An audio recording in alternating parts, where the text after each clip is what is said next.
చాలా claymore mines పేలిపోతే jeep ఎగిరిపోయి కింద పడితే చొక్కా దులుపుకొని ఆయన మళ్ళీ వచ్చి రాజకీయం చేసిన వ్యక్తి. ఈ రోజున సైబరాబాద్ ఉంది అంటే అది శ్రీ చంద్రబాబు నాయుడు గారి దార్శనికత.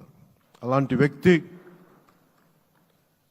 ఆయన అనుభవం ఈ రోజున 2024 ఆంధ్రప్రదేశ్కి ఎన్డీఏ కూటమి తరపు నుంచి ముఖ్యమంత్రి అభ్యర్థిగా శ్రీ నారా చంద్రబాబు నాయుడు గారి పేరుని జనసేన పార్టీ పక్షాన నుంచి మేము బలపరుస్తున్నాం.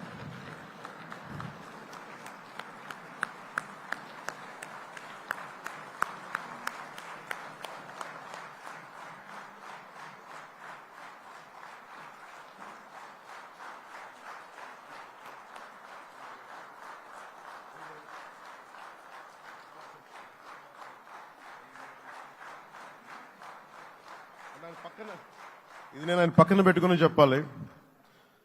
ఆయన నలిగిపోయారు. జైల్లో చూశాను ఆయన.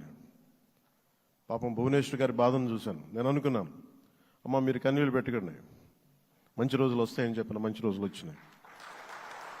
వారికి మనస్ఫూర్తిగా వారికి నా హృదయపూర్వక శుభాకాంక్షలు. మీరు అద్భుతమైన పాలన ఇవ్వాలి అందరికీ మనస్ఫూర్తిగా మీకు నేను తెలియజేసుకున్నాను సార్.